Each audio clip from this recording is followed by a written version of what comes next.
Hello guys, welcome back to channel. स्वागत है आप सभी लोगों का आज के एक नई वीडियो के अंदर। आज हम लोग डिस्कस करने वाले हैं a short summary of a letter to God which is written by G.L. Fuentes। He is a very great writer जिन्होंने अ लेटर टू गॉड लिखी है। चैप्टर का जो नेम है लेटर टू गॉड है। बुक है आप लोगों की first flight were for the class 10 CBSE। इस वीडियो में आप लोगों को शॉर्ट समरी बताने वाला हूँ मैं कि किस तरीके से आप लोगों को इस चैप्टर को समझाया गया है इन एंटायर NCERT। सबसे पहले इस समरी को देखने के बाद NCERT रीड करना मत भूलिएगा। NCERT तो मेन है, इम्पोर्टेंट है, रीड करनी ही पड़ेगी, ठीक है ना। NCERT रीड करनी है। एंड सबसे पहले इम्पॉर्टेंट बता दो तुम लोगों को कि तुम आगे ही भाग जाओ इस वीडियो के, फिर छोड़ दो। उसके पहले तुम लोगों को मैं बता दूं कि डिस्क्रिप्शन बॉक्स में तुम लोगों को इस चैप्टर की समरी, साथ में इस चैप्टर के कुछ क्वेश्चन आंसर जो प्रीवियस ईयर में आए हुए हैं, एंड साथ में NCERT के सोल्यूशंस जो है आप लोगों को इस वीडियो के डिस्क्रिप्शन बॉक्स में देखने मिल जाएंगे इस चैप्टर से रिलेटेड। तो जाकर आप लोग डाउनलोड कर सकते हो एंड खूब इन्जॉय तरीके से उसको पढ़ सकते हो। काफ़ी सिंपल लैंग्वेज में भी आप लोगों को समरी मिल जाएगी। अब आगे पढ़ते हैं कि आप लोगों को इस चैप्टर में क्या दिया गया है। इंग्लिश का क्या होता है पता है? सबसे पहले तुम लोगों को बता देता हूँ मैं। इंग्लिश का जो है ना, मैं भी क्लास 10th में था तभी मैंने इंग्लिश में यही गलती की थी कि मैं इंग्लिश के चैप्टर उठाता था NCERT के एंड रटने बैठ जाता था। तो रटना नहीं है तुम लोगों को। NCERT रीड करते करते रटना नहीं है। उस NCERT को जो है ना, इंग्लिश है, लिटरेचर है। देन इंग्लिश लिटरेचर में क्या होता है पता है? कहानी होती है, ठीक है ना। कहानी होती है। जो आप लोगों की सेकेंड बुक है ना, फुटप्रिंट्स विदाउट फीट, उसमें तो सिर्फ कहानी ही कहानी है, ठीक है ना। कहानी ही कहानियाँ हैं। तो जो कहानियाँ हैं ना, इस कहानियों को एक कहानी की तरह लेना है। कभी भी आप कोई मूवी देखते हो ना, तो उसकी जो स्टोरी होती है ना, उस स्टोरी लाइन आप लोगों को 2 साल तक याद रहती है। किस तरीके से याद रहती है? क्यों याद रहती है? बिकॉज आप लोगों ने उसकी स्टोरी लाइन काफ़ी अच्छी तरीके से याद कर ली होती है। आप लोगों ने काफ़ी इंटरेस्टिंग तरीके से कंफर्ट जोन में बैठ कर उस कहानी को पढ़ा होता है, ठीक है ना। तो आप लोगों को इस कहानी को भी ऐसे मूवी की तरह लेना है, ठीक है ना कि कोई नॉर्मल एक चैप्टर की तरह। स्टार्ट करते हैं। आप लोगों का जो मेन लीड कैरेक्टर है इसके अंदर वो आता है लेंचो। सही सुना, लेंचो लेंचो लेंचो। तो आप लोगों का लेंचो आता है। ये कौन है? ये एक शॉर्ट, छोटा सा, वेरी पुअर फार्मर है, ठीक है ना। और जो है अपनी फैमिली को चलाने के लिए काफ़ी मेहनत करके फार्मिंग करता है। सबसे पहले इसका डिस्क्रिप्शन दे दूँ तो लेंचो जो है ना, कहाँ रहता है बताऊँगा। लेंचो के 4 बेटे हैं। 2 जो बेटे हैं ना, जो बड़े बेटे हैं उसके, वो लोग फील्ड में काम करते हैं। एंड जो 2 बेटे हैं वो बाहर खेल रहे होते हैं उसके घर के बाहर। एंड उसकी एक वाइफ होती है। और यही इसकी शॉर्ट सी फैमिली जो है एक घर पे रहती है। और इसका जो घर है वो कहाँ है? हिल पे है, ठीक है। इसका घर कहाँ है? क्रस्ट पे, या फिर तुम कह सकते हो हिल पे है।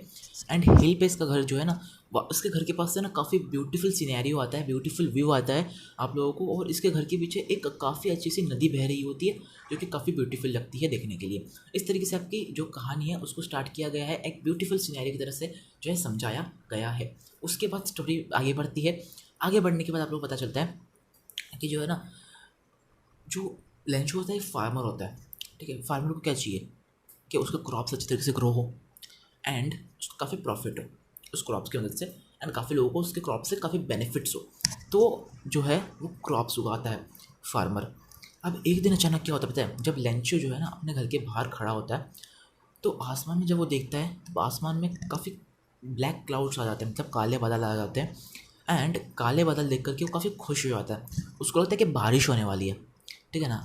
अब उसको पता नहीं होता कि बारिश होने वाली है या नहीं। उसको ऐसा लगता है बारिश होने वाली है, और वो काफ़ी कहता है कि बारिश अगर हुई ना तो ये हमारे लिए काफ़ी प्रॉफिटेबल होगा, ठीक है ना। क्रॉप्स काफ़ी जल्दी ग्रो होंगे, क्रॉप्स को वाटर मिल जाएगा एंड काफ़ी अच्छा होगा, क्रॉप्स के लिए एक प्रॉफिट होगा, ठीक है ना। वो सोचता है लेंचो। अब अचानक जो है क्या होता है? रेनफॉल तो नहीं होता बट हेलस्टॉर्म आ जाता है। अब हेलस्टॉर्म कैसे आता है? उसके लिए सबसे पहले तुमको एक 2 लाइन दी हुई है कि लेंचो जो है ना अपने डिनर करने के लिए घर में चला जाता है। जैसे वो घर में जाता है तो अचानक से काफ़ी तेज़ हवाएं चलने लग जाती हैं। काफ़ी तेज़ हवाएं चलने लग जाती है। उसके जो क्रॉप्स होते हैं वो ऐसे बेंड टू बेंड होने लग जाते हैं, बेंड टू बेंड होने लग जाते हैं। काफ़ी तेज़ हवाएं चलने लग जाती है। अब लेंचो इस तरीके से जो है ना, लेंचो थोड़ा घबरा जाता है। अब वो समझ जाता है कि ये बारिश नहीं है, ये सिर्फ बारिश नहीं है, ये हवा भी है, ठीक है। ये हवा के साथ आने वाली बारिश है और ये एक हेल स्ट्रॉम है एंड ये पूरी तबाह कर देगी हमारे क्रॉप्स को। और कुछ इस तरीके से ही होता है। एक हेलस्ट्रॉम आती है एंड पूरे क्रॉप्स को उखाड़ कर ले जाती है। क्रॉप्स के जो ट्रीज़ के पत्ते थे वो सब कुछ उड़ जाते हैं, हर एक पत्ता उड़ जाता है। जो क्रॉप्स के फ्लावर्स थे लेंचो के, वो भी सारे सारे बिखर जाते हैं। ऐसा लगता है कि एक सॉल्ट की चादर बिछ चुकी है उसके पूरे क्रॉप फील्ड के ऊपर और वो काफ़ी उदास हो जाता है। कौन? लेंचो। अब इसके बाद क्या होता है, लेंचो लेंचो के अंदर एक बहुत बहुत अच्छी या बहुत बुरी कह सकते हो, बट एक बहुत अच्छी या बुरी आदत होती है। वो ये होती है कि उसको गॉड में फेथ होता है। गॉड में फेथ तो सबको होता है, बट लेंचो को कुछ ज़्यादा ही फेथ है गॉड में। ठीक है ना। हमको तो देखो, हमको तुमको सबको जो है गॉड में फेथ है। गॉड पे फेथ का मतलब है गॉड पे ट्रस्ट है। ठीक है ना। गॉड पे भरोसा है हम सबको। बट लेंचो को कुछ ज़्यादा ही भरोसा होता है। कहानी में आगे बढ़ेंगे कैसे। अब लेंचो काफ़ी टेंशन में आ जाता है बिकॉज क्रॉप्स फेड हो रही होती है, कोई उसके पास सोर्स ऑफ इनकम नहीं होता अदर रैदर देन दैट। ठीक है ना। उसके पास सिर्फ वही एक सोर्स ऑफ इनकम था, वो भी चला जा चुका है। तब उसके पास कोई सोर्स ऑफ इनकम बचा ही नहीं है, तो वो करेगा क्या बेचारा। तो अब वो क्या करता है, अब वो लिखता है एक लेटर। किसको? गॉड को। ठीक है ना। जो कहानी है, कहानी का नाम है वो आ चुका है, अ लेटर टू गॉड। तो वो लेटर लिखता है गॉड को। लेटर में क्या लिखता है पता है? लेटर में लिखता है कि गॉड मुझे कैसे भी करके 100 पैसोस दे दीजिए बिकॉज मुझे अपनी फैमिली को चलाना है अब आगे।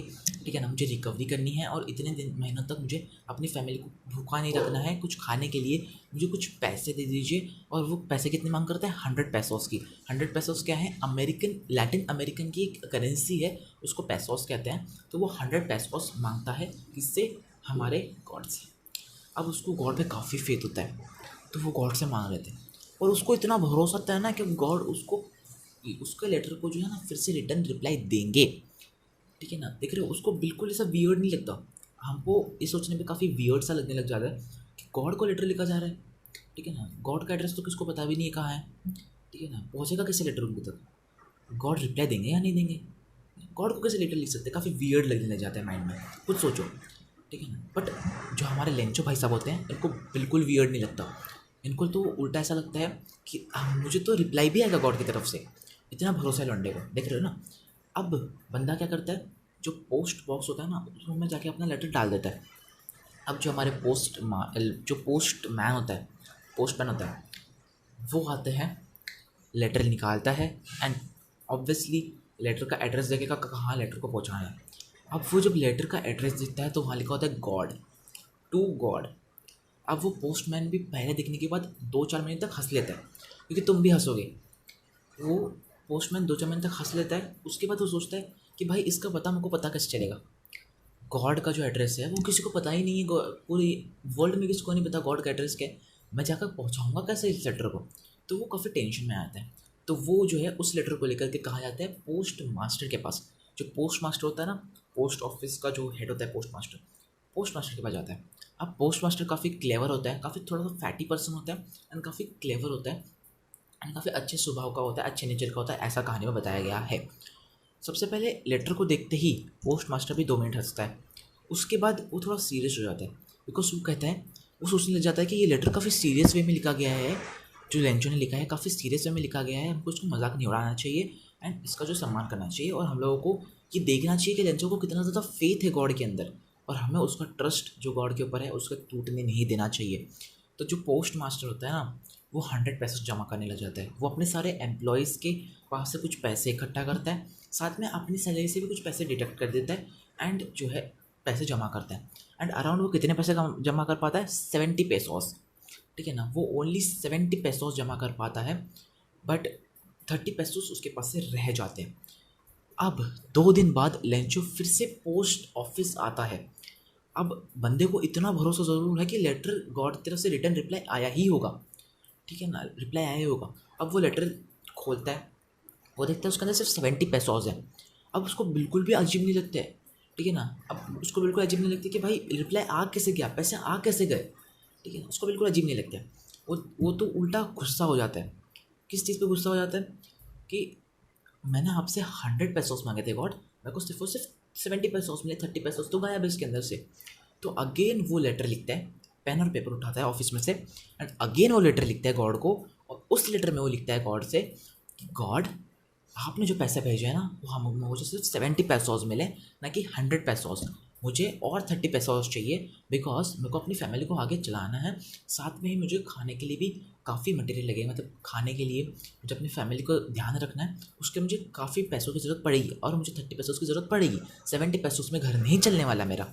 ऐसा वो गॉड को फिर से लिखता है। And end of the line वो क्या लिखता है पता है कि ना, जो ये मेरा लेटर है ना, जो मेरे पैसे हैं ना, इस पैसों को जो है बिल्कुल भी आप जो है मेल से मत भेज देना, आप डायरेक्ट मेरे घर पे भेज देना।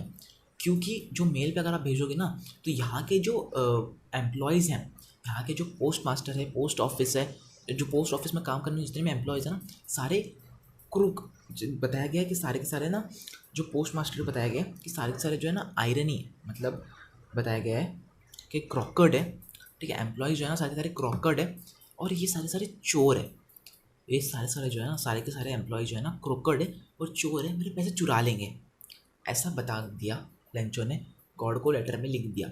अब ये काफ़ी कोइंसिडेंस की बात नहीं हुई, मतलब काफ़ी अजीब बात नहीं होगी, काफ़ी वियर्ड सी, कि कोई आदमी है जो लेटर लिख रहा है गॉड को, एंड गॉड उससे रिटर्न भी रिप्लाई दे रहा है, बट वो बिल्कुल भी अजीब बिहेवियर नहीं कर रहा, ठीक है। लेंचो को बिल्कुल भी अजीब नहीं लगा कि मेरे को रिप्लाई आ कैसे गया, ठीक है ना। और उल्टा उसको जिन्होंने हेल्प किए, ठीक है ना, पोस्ट मास्टर ने, उसके एम्प्लॉय ने जिन्होंने पैसे जमा करके उसकी हेल्प की है, उसी को वो उल्टा कह रहा है कि वही चोर है। ये काफ़ी उल्टा ट्विस्ट सा जो है आप लोगों को क्लाइमैक्स इस कहानी में देखने मिल गया। मज़ा आया या नहीं ये कहानी में ज़रूर बताना, क्या इस कहानी पे एक मूवी बननी चाहिए ये भी ज़रूर बता देना। एंड बाकी लाइक शेयर सब्सक्राइब भी कर देना। यही भी हमारा चैप्टर खत्म हो चुका है। एक बार क्या करना, एनसीईआरटी रीड कर लेना अगेन, बिकॉज काफ़ी इंपॉर्टेंट होता है एनसीईआरटी रीड करना, बिकॉज नहीं रीड करोगे तो कहानी समझ में नहीं आएगी। अभी तो मैंने सिर्फ ऊपर ऊपर से तुमको बता दिया अच्छी तरीके से, कहानी थोड़ा इन डेप्थ करोगे ना तो ज़्यादा अच्छी तरीके से समझ में आएगी, ठीक है ना। बट ये समरी भी अगर तुम एग्जाम के दिन पहले देख रहे हो ना, या 5-10 मिनट पहले, तो ये समरी काफ़ी इंपॉर्टेंट तुमको काम आ जाएगी आराम से। इस समरी को देखने का तुम आग लगा दो तुम्हारे एग्जाम में, ठीक है ना। बस डिस्क्रिप्शन बॉक्स में समरी दी हुई तुम लोगों को, समरी पूरी लिखी हुई समरी है, अच्छे से देख लेना। एंड प्रीवियस ईयर क्वेश्चन भी है, एनसीईआरटी सोल्यूशन भी है, ठीक है। तो मैं मिलता हूँ आपसे किसी और नई वीडियो में, तब तक के लिए good bye, take care and